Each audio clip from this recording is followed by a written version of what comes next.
Good morning all of you. Welcome you all in this YouTube channel.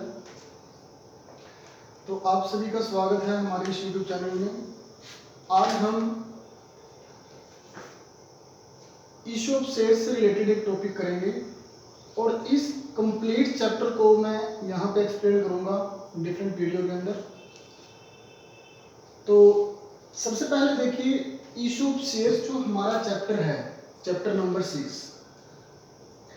इससे पहले हमने क्या किया था? इससे पहले हमने किया था सोल ट्रेड और पार्टनरशिप फर्म। सोल ट्रेड क्या होती है और पार्टनरशिप फर्म क्या होती है? तो जो सोल ट्रेड था,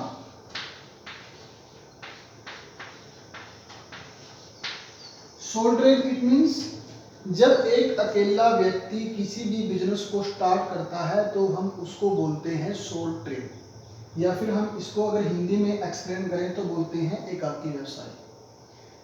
इसके अलावा हमने किया था पार्टनरशिप फर्म।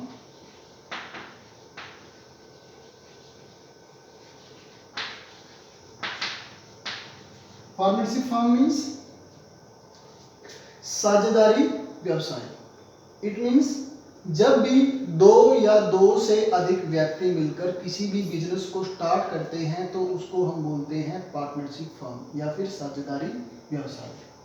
अब हमारे पास जो ये फॉर्म थी बिजनेस की, सोल ट्रेड और पार्टनरशिप फर्म, इसकी बहुत सारी लिमिटेशंस होती हैं, बहुत सारी सीमाएं होती हैं जिनको हमें फेस करना पड़ता है।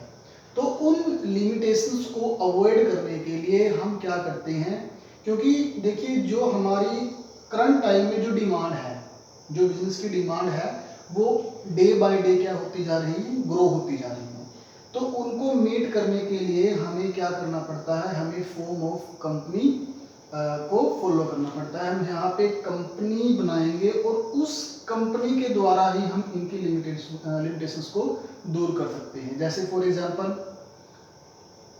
लिमिटेड कैपिटल, लिमिटेड जो मैनेजमेंट है या मैनेजमेंट की कैपेबिलिटी है वो हो सकती है यहाँ पे इसकी जो लिमिटेशंस हैं, या इसके अलावा अनलिमिटेड लायबिलिटी, या इसके अलावा और भी बहुत सारे रीजन हैं जिनकी वजह से यहाँ पे हमें क्या बनानी पड़ती है, कंपनी बनानी पड़ती है। तो उस कंपनी के रिगार्डिंग हम यहाँ पे एक टॉपिक करते हैं इशू ऑफ शेयर्स, क्योंकि हमें यहाँ पे क्या करना पड़ेगा, कंपनी में शेयर्स को इशू करना पड़ेगा। लेकिन उससे पहले आप कंपनी का मीनिंग देखिए।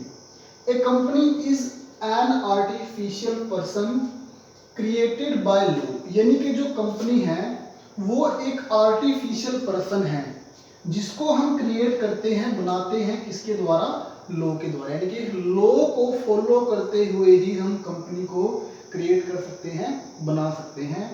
It has a common seal. Common seal means इसकी एक कॉमन सील होगी, और जो ये कॉमन सील होगी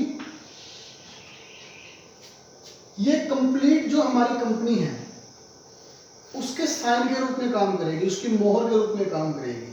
ठीक है, तो बहुत ही इंपॉर्टेंट है मीनिंग ऑफ कंपनी। कंपनी का मीनिंग क्या है, जहां पे हम क्या करते हैं, कंपनी को क्रिएट करते हैं एज ए आर्टिफिशियल पर्सन, किसके द्वारा, लॉ के द्वारा, और इसकी एक कॉमन सील भी होगी। अब आगे देखिए, what do you mean by share? Share क्या होते हैं?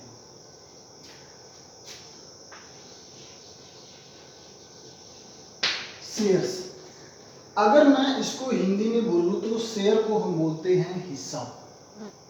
क्या बोलते हैं इसको? हिस्सा। अब फॉर एग्जांपल एक कंपनी के पास सपोज टोटल कैपिटल है 1 लाख रुपीस की। कितने की कैपिटल है? 1 लाख रुपीस की। अब कंपनी ने क्या किया, कंपनी के पास जो टोटल कैपिटल है वो इसको डिस्ट्रीब्यूट कर देगी, बांट देगी शेयर के अंदर। कितने में? सपोज जो शेयर की कीमत है वो कितनी है? 10 रुपीज। कितनी है? 10 रुपीज है। यानी कि यहाँ पे जो हमारे पास टोटल कैपिटल थी, तो इस टोटल कैपिटल से अगर हमें इसको कन्वर्ट करना हो शेयर में, तो हमारे पास कितने शेयर आएंगे? 10,000 share at the rate rupees 10 each. अब इसका मतलब क्या है, कंपनी के पास जो टोटल कैपिटल थी उस कैपिटल को डिस्ट्रीब्यूट कर दिया शेयर में, कितने शेयर हो गए 10,000 शेयर्स, और हर एक की वैल्यू कितनी है 10 ईच, यानी कि एक शेयर की वैल्यू 10 है। अब देखो अगर एक शेयर की वैल्यू 10 हो और कंपनी के पास टोटल शेयर कितने हैं, टोटल शेयर है 10,000, तो इसका मतलब कंपनी के पास टोटल कैपिटल कितनी थी, कंपनी के पास टोटल कैपिटल थी 1 लाख रुपीज की। कितने की कैपिटल थी, रुपीज 1 लाख, यानी कि हमने यहाँ पे जो रुपीज हैं, जो कैपिटल है वो रुपीज में है 1 लाख, और जो शेयर हैं कितने हैं 10,000 है, हर एक शेयर की वैल्यू कितनी है, रुपीज 10 है। अब जब हम क्वेश्चन करेंगे तो वहां पे एक प्रॉब्लम क्रिएट होती है, यहाँ पे बच्चों को यही नहीं पता चलता कि शेयर कौन से हैं, शेयर कौन से हैं और कैपिटल कौन सी है। तो इन दोनों के बीच में डिफरेंस देख लीजिए। जहां भी शेयर होंगे, जैसे सपोज ये शेयर थे, पहली चीज तो उनके साथ शेयर लिखा मिलेगा आपको, दूसरा यहाँ इस 10,000 के साथ मैंने रुपीज का साइन नहीं डाला, तो इट मींस ये क्या है, ये शेयर्स हैं। अब यहाँ पे देखो 1 लाख रुपीज की कैपिटल थी, रुपीज में थी, तो इसके साथ आपको रुपीज का साइन मिलेगा। इसमें बिल्कुल भी कंफ्यूज मत होना कि इनमें से कौन सा शेयर है, कौन सा कैपिटल है। तो ये कैपिटल है और ये शेयर्स है, यानी कि हमारी जो टोटल कैपिटल थी उसको हमने डिस्ट्रीब्यूट कर दिया किसमें, शेयर में, और एक शेयर की वैल्यू कितनी है 10 रुपीज। तो टोटल कंपनी के पास शेयर कितने हैं 10,000 शेयर। ये है कंप्लीट जो शेयर है उसकी डेफिनेशन, शेयर होता क्या है, शेयर को हम डिस्ट्रीब्यूट कैसे करते हैं। ठीक है, बहुत ही इंपॉर्टेंट है, एक बार इसको आप रिवाइज कर लीजिए।